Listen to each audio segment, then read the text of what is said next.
മോനെ എന്താ beef fry! ഓ എന്താ ഒരു മണം!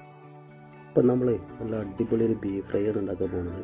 അതിനുവേണ്ടി നമ്മൾ നല്ല കേക്ക് വൃത്തിയാക്കിയിട്ടുള്ള ബീഫ് കുക്കറിലേക്ക് ഇട്ടിട്ട് മഞ്ഞൾപ്പൊടി, ഉപ്പ്, കുരുമുളക്, വെളിച്ചെണ്ണ ഇതെല്ലാം കൂട്ടിച്ചേർത്ത് നല്ല ഒന്ന് കുഴച്ചെടുക്കുകയാണ്. അതിലേക്ക് ചെറിയ കൂടി ഇട്ടിട്ട് ഒരു മുക്കാൽ വേവിൽ നമ്മൾ മൺചട്ടിക്ക് മാറ്റി വേവിക്കുകയാണ്. അതിലേക്ക് ആവശ്യത്തിന് മസാലപ്പൊടികൾ, ഇഞ്ചി, അതുപോലെ തന്നെ വെളുത്തുള്ളി ഒക്കെ ഇടുന്നുണ്ട്. എന്നിട്ട് നമ്മൾ ഒന്നുകൂടി നല്ല വേവിച്ചെടുക്കണം.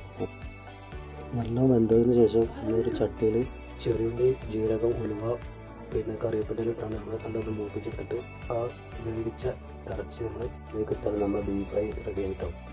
പൊറോട്ടയും പഴംപൊരിയാണ് നമ്മൾ ഇതിക്ക് കഴിക്കാൻ വേണ്ടി വാങ്ങിയിട്ടുള്ളത്. അപ്പോൾ എല്ലാവരും ട്രൈ ചെയ്ത് നോക്കുക. നല്ല അടിപൊളി ഒരു റെസിപ്പിയാണ്.